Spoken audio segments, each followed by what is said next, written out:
दोस्तों नमस्कार, आदाब, सत श्री अकाल। उर्मिलेश ऑफिशियल के इस कार्यक्रम में आपका बहुत बहुत स्वागत है। मैं हूं उर्मिलेश। पश्चिम बंगाल में भारतीय जनता पार्टी को अच्छा बहुमत मिला, मजबूत सरकार बनी। विपक्ष मजबूत हो सकता था लेकिन विपक्ष विभक्त हो गया, बंट गया। ममता बनर्जी की पार्टी के जो विधायक थे उन्होंने ऋतुव्रत बनर्जी के नेतृत्व में अपना एक अलग गुट बना लिया। विपक्ष जो है पक्ष में चला गया।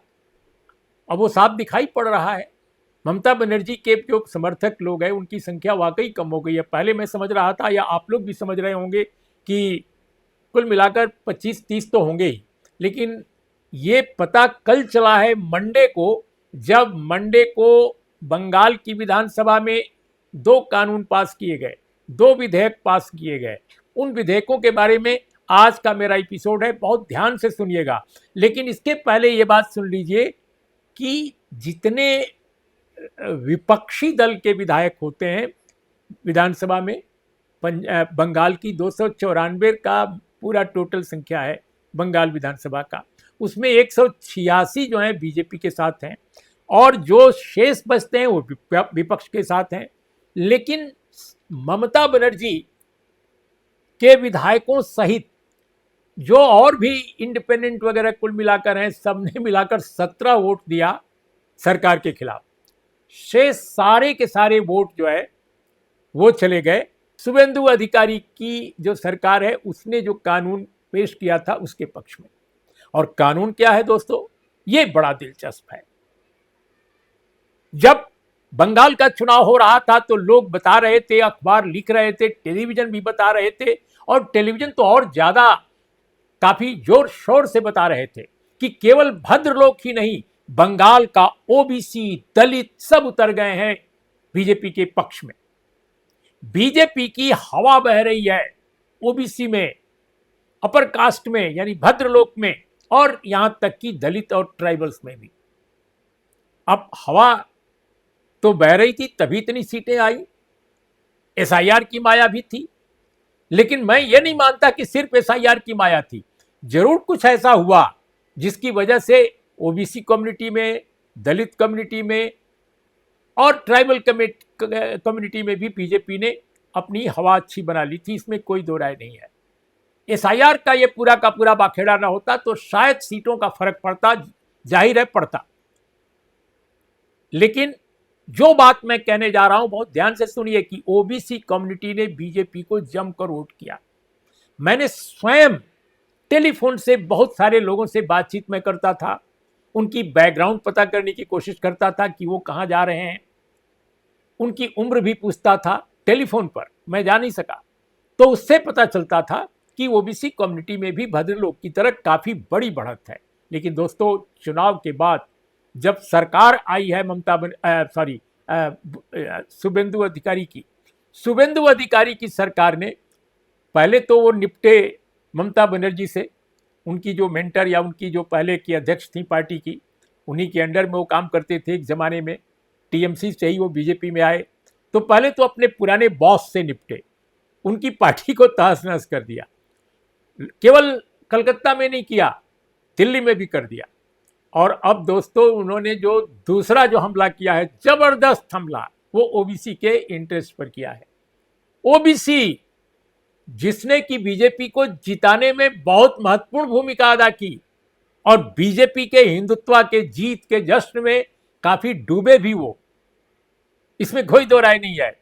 लेकिन बीजेपी की जीत का जो बढ़ता कदम है वो अल्टीमेटली जो है ओबीसी के इंटरेस्ट की गर्दन पर चढ़ गया और ऐसी कैंची चलाई है सरकार ने कि जो ओबीसी कम्युनिटी बंगाल में 17% रिजर्वेशन पा रही थी, 100 में 17, हालांकि ये 27% है।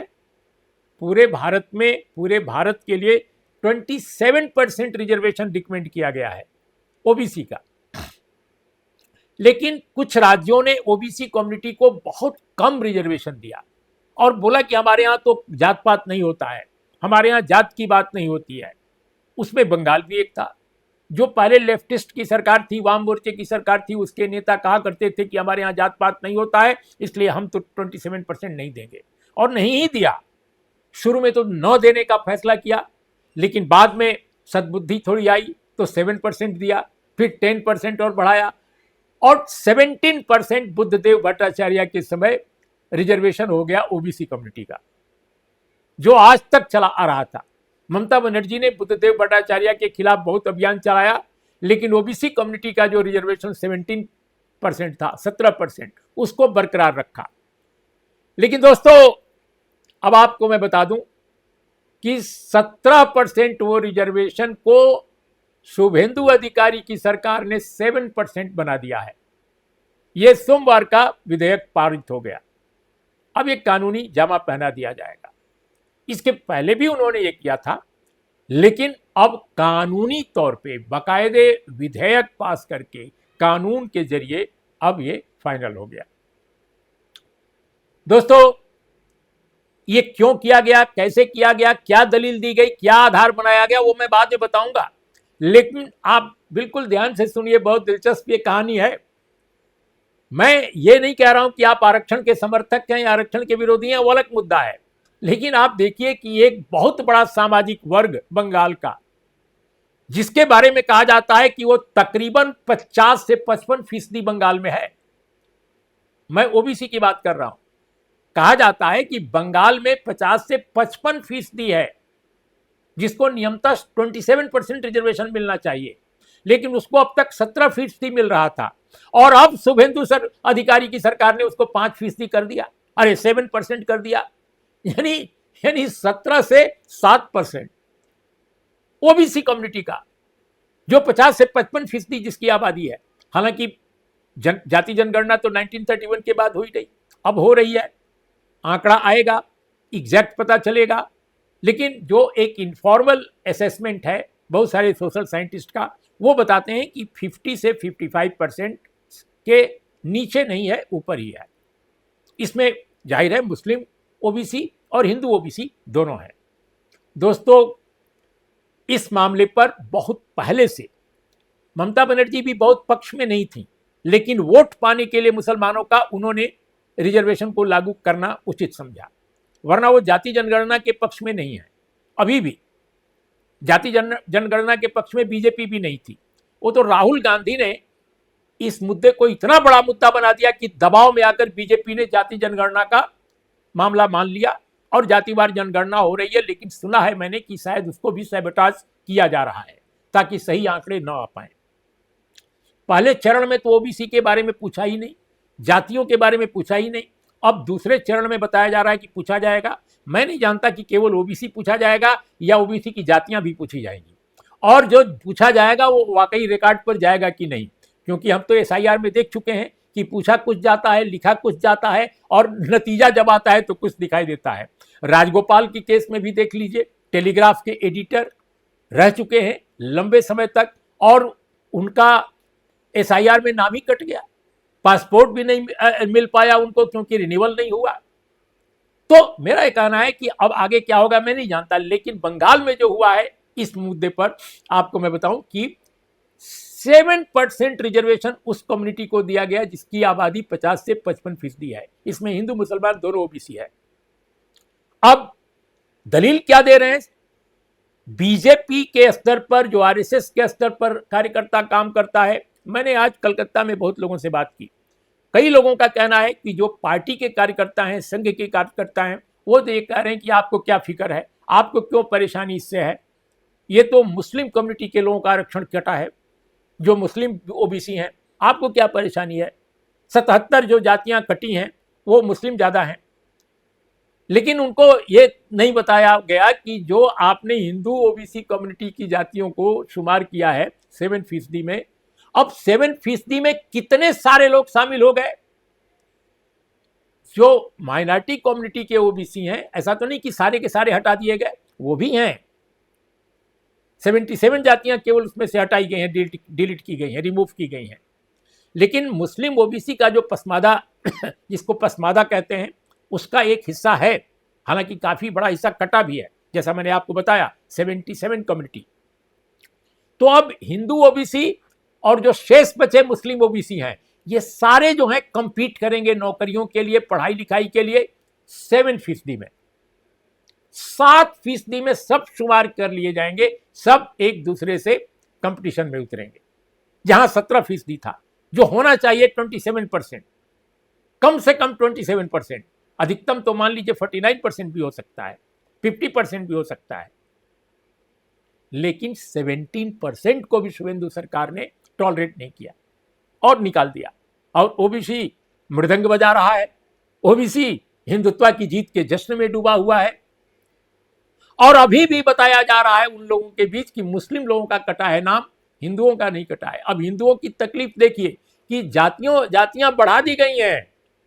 जो बुद्धदेव भट्टाचार्य के समय जितनी जातियां शुमार की गई थी 17% में, उससे ज्यादा जातियां बढ़ गई हैं, और सीटें जो आरक्षित हैं वो कम कर दी गई हैं 7%। तो नेचुरली हिंदू ओबीसी हो चाहे वो मुस्लिम ओबीसी हो, दोनों के लिए मुश्किलातें खड़ी कर दी गई हैं। लेकिन ये मृदंग बजाते हुए लोगों को बात समझ में नहीं आ रही है, क्योंकि वो जीत के जश्न में खुमार उनकी जो है उतरी नहीं अभी तक है। और दोस्तों मजे की बात है, ये तो मैंने कहा ना कि जो पार्टी के स्तर के कार्यकर्ता हैं वो ये बात कह रहे हैं हिंदू मुसलमान वाली, लेकिन जो सरकारी स्तर के बाबू हैं, नेता हैं, वो बोले भाई हम क्या करते, कोर्ट ने ऐसा कहा था। कोर्ट ने, माननीय कलकत्ता हाई कोर्ट को कोर्ट कर रहे हैं कि उन्होंने मई 2024 में एक फैसला दिया था। तो अगर फैसला आया था तो हम आपसे जानना चाहते हैं कि आखिर ममता बनर्जी तो अभी हाल तक मुख्यमंत्री थी, इस चुनाव से पहले तक, तो वो आरक्षण 17% कैसे जारी रखा उन्होंने, किस आधार पर जारी रखा? फैसला तो 2024 में आ गया था और सुप्रीम कोर्ट भी गई थी सरकार। तो उसको आर्गुमेंट बनाना, उसको एक दलील देना कि हम अब नहीं कर सकते थे। भाई आप कानून बना सकते थे, आप माननीय कोर्ट में जा सकते थे फिर, क्योंकि हमने इतिहास में देखा है कि एफर्मेटिव एक्शन, सोशल जस्टिस के ज्यादातर मामले कोर्ट से नहीं पॉलिटिकल विल से तय होते हैं। ज्यादातर मामले कोर्ट से नहीं पॉलिटिकल डिसीजन से तय होते हैं, चाहे मंडल हो या इसके पहले SC ST का मामला हो, सबको आप देख लीजिए। तो ऐसी स्थिति में क्या बंगाल की सरकार ने विधायी स्तर पर जो कोर्ट से जो भी मुश्किलात थी उनको हल करने की कोशिश की, या फौरन उसका बहाना बनाकर जो फैसला वो पहले ही करना चाहती थी और कर चुकी थी लगभग, उसको उन्होंने अमली जामा पहनाना शुरू कर दिया और इसके बाद फिर विधेयक आ गया। इसलिए ये दोनों दलीलें बहुत कमजोर हैं, इसमें कोई दो राय नहीं है, बेहद कमजोर दलीलें हैं।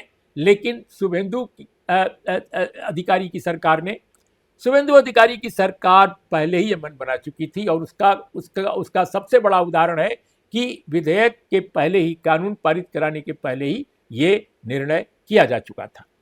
दोस्तों दिलचस्प बात यह है कि ममता बनर्जी की पार्टी भी, भले ही उन्होंने वोट किया हो, 17 वोट में से हो सकता है 10-15 वोट उनका भी हो, पार्टी का शायद ज़्यादा भी हो, लेकिन वो पार्टी भी सोशल जस्टिस को, एफर्मेटिव एक्शन को अपने दिल और दिमाग से नहीं पसंद करती है।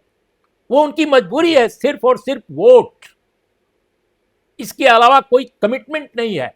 बंगाल एक अजीब विडंबना भरा प्रदेश है इस मामले में कि वहां वामपंथ इतने वर्षों तक मजबूत रहा, कांग्रेस मजबूत रही एक लंबे समय तक, तृणमूल कांग्रेस मजबूत रही, लेकिन दलित, आदिवासी, ओबीसी कम्युनिटी, पसमादा कम्युनिटी को लेकर एक कंसिस्टेंसी नहीं रही इनके तमाम लोगों के निर्णयों में, फैसलों में और पॉलिटिकल कमिटमेंट में। और उसका नतीजा आज यह है कि पश्चिम बंगाल में भारतीय जनता पार्टी की ताकत बढ़ी, उन्होंने यूज किया इन सारे कॉन्ट्रडिक्शंस को, प्लस अपनी राजनीतिक ताकत का इस्तेमाल किया। चुनाव आयोग सामने था खड़ा, SIR के जरिए सब कुछ हुआ और सरकार उनकी आ गई। तो भद्र लोग जिसको कहा जाता था, ये तो महाविद्वान लोग हैं, बहुत ही सज्जन लोग हैं, ये तो पुनर्जागरण के दूत रहे हैं, ये तो बौद्धिकता के देवता रहे हैं, वे सारे लोग इस बार हिंदुत्व का मृदंग बजाते नजर आए। खासकर बड़ा हिस्सा, मैं ये नहीं कह रहा हूं कि 100 में 100%, लेकिन बहुत बड़ा हिस्सा हिंदुत्व का मृदंग बजाते आए, सामने आए। दोस्तों जो ओबीसी कम्युनिटी है, और जो दलित और पिछड़ी कम्युनिटी है, उत्पीड़ित वंचित समाज के लोग हैं, वहां भी हिंदुत्व ने काम किया। लेकिन आप देखिए विडंबना क्या है कि काम किया या प्रभावित किया जिन कारणों से भी किया, लेकिन जिन्होंने वोट करके जिताया सरकार को, सरकार बनाई, वही सरकार उनके बेसिक इंटरेस्ट को, उनके जस्टिस पाने के अधिकार को खुलेआम उसको कर्टेल कर रही है, उस पर बिल्कुल कैंची चला रही है। ऐसे कैंची चलाया है कि 17 जो है 7 में तब्दील हो गया है। 17 को 7 में तब्दील करने की ये जो कैंची चलाने की शैली भारतीय जनता पार्टी की है, वो सचमुच अनोखी है। उत्तर प्रदेश, बिहार के बहुत सारे ओबीसी नेताओं को अभी ये पता भी नहीं चला होगा कल का ये फैसला है, क्योंकि ज्यादातर अंग्रेजी अखबारों में आया है, अंग्रेजी वेबसाइटों में आया है, और टीवी पुरम में तो कहीं चर्चा ही नहीं है। टीवी पुरम इसकी चर्चा ही नहीं करेगा। और माफ कीजिएगा, बहुत सारे लोग हमसे नाराज हो जाएंगे, ये जो अल्टरनेटिव मीडिया है ना, जिस पर मैं अभी बोल रहा हूं, इस पर भी कहीं ये चर्चा आपने अभी तक नहीं सुनी होगी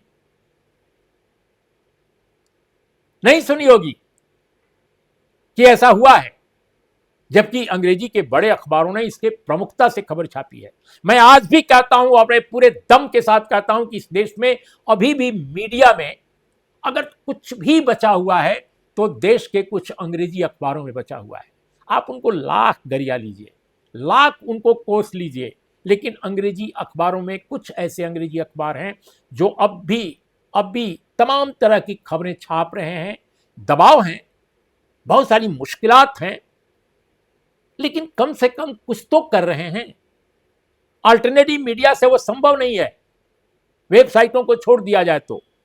यूट्यूब से संभव नहीं है, यूट्यूब एक ढर्रे पर चलता है, यूट्यूब एक खास ढंग का पोजिशनिंग उसकी है, एक उसका अजब खेल है, वह भी एक खिलाड़ी है मीडिया के नाम पर। लेकिन अंग्रेजी के अखबारों ने इस तरह की खबरों के साथ भी न्याय किया है, और हर तरह की खबरों के साथ कमोबेश तमाम तनाव, दबाव और प्रेशर के बावजूद वो पेश करते हैं। हाँ, अंग्रेजी की वेबसाइटें, हिंदी की वेबसाइटें, ये दोनों अपने तय अच्छा काम कर रही हैं, लेकिन अभी तक मैंने बहुत कम वेबसाइटों पर ये खबर देखी है, कुछ एक को छोड़कर। तो इसलिए दोस्तों, मैं हिंदी के जो प्रदेश हैं, वहाँ के जो ओबीसी के बड़े बड़े लीडरान हैं, सबसे अधिक ओबीसी की राजनीति कौन कर रहा है अगर दक्षिण को छोड़ दिया जाए तो? यूपी, बिहार, झारखंड, मध्य प्रदेश में उतना नहीं है, छत्तीसगढ़ में भी ज़्यादा नहीं है, लेकिन यूपी, बिहार, और झारखंड सबसे अधिक है। लेकिन इन तीनों प्रदेशों से मुझे एक भी किसी बड़े नेता का बयान, कम से कम अभी तक जब मैं ये प्रोग्राम करने आ रहा था, इस विषय पर नहीं आया कि पश्चिम बंगाल की बीजेपी सरकार ने आखिर ओबीसी का आरक्षण 17% से घटाकर 7% क्यों किया है, यानी ईडब्ल्यूएस से भी कम कर दिया। ईडब्ल्यूएस, अपर कास्ट में जो कमजोर वर्ग के, तथाकथित कमजोर वर्ग के लोग हैं, उनको 10% रिजर्वेशन दिया है मोदी सरकार ने 2019 में, और 10% है लेकिन पूरे ओबीसी को जो 55-50% के आसपास बंगाल में है। और मैं चैलेंज के साथ कहता हूं, कोई अगर नहीं मानता बंगाल में या देश के दूसरे हिस्सों में, तो आप जनगणना का आंकड़ा आने दीजिए, और नहीं तो आप सोशो इकोनॉमिक सर्वे कराकर देख लीजिए, जैसा नीतीश कुमार की सरकार ने कराया या कर्नाटक सरकार ने कराया है, हालांकि आंकड़े अभी तक सामने नहीं आए, और जैसे कि केरल सरकार ने कराया था 1968-69 में, आप भी कराकर देख लीजिए अगर आपको मेरे आंकड़े पर भरोसा नहीं है तो मेरा यह कहना है कि यह हिंदी क्षेत्र के ओबीसी नेताओं को ये अभी तक अंदाज भी नहीं है कि क्या क्या हो रहा है। क्योंकि ये चीजें सामने नहीं आ रही हैं उनके, और उसमें उनकी दिलचस्पी भी नहीं है। एक बृहत्तर जो राजनीति है देश की, उससे वो नहीं कनेक्टेड हैं, वो सिर्फ अपने हिस्से का, अपने कित्ते का एक देख रहे हैं कि हमारे हिस्से में क्या हो रहा है, लेकिन इस देश में कहां क्या खेल हो रहा है, नजर उस पर नहीं है। तो दोस्तों, ये जो पहलू बंगाल का है कि अभी जीत के जश्न में हिंदुत्व के कदम अभी तो और तेजी से आगे बढ़ेंगे, देखिए आगे होता है क्या। लेकिन ममता बनर्जी की पार्टी को कुचलने के बाद इस बार ओबीसी के हितों को जिस तरह कुंद किया गया है, जिस तरह उस पर कैंची चलाई गई है, वो अभूतपूर्व है। और ये भी आपको बता दूं कि 17% जो आरक्षण था, यह भी बुद्धदेव भट्टाचार्य की सरकार ने किया था, बिल्कुल आखिर में, लेफ्ट फ्रंट की सरकार। इसके पहले उनका भी मानना था, जैसा कि मैंने बताया, वो आरक्षण को नहीं मानते थे, तो कहते थे जात पात तो यहाँ ही नहीं है जी। 7% किया, फिर 10% और जुड़ा तो 17%। ममता बनर्जी ने उसको जारी रखा और अब शुभेंदु अधिकारी की सरकार ने उसको खत्म करके 7% कर दिया है। हिंदू को और मुसलमान को अलग अलग जो श्रेणियां हैं, उनको सबको क्लब कर दिया है और एक ही श्रेणी में सबको रख दिया है, ओनली विद इन 7%। तो ये कार्यक्रम आपको कैसा लगा? मैं आरक्षण के आप समर्थक हैं या आप उसके आलोचक हैं, ये मुद्दा नहीं है। मुद्दा यह है कि जो कानून है उस पर सरकार ने कैसे क्या किया है, कैसे पलट गई है, पहले वोट के समय क्या कहती रही होगी और जीतने के बाद उसने क्या किया है। आप देख लीजिए राजनीति का ढंग और राजनीति का यह रंग। तो आज इतना ही। नमस्कार, आदाब, सत श्री अकाल।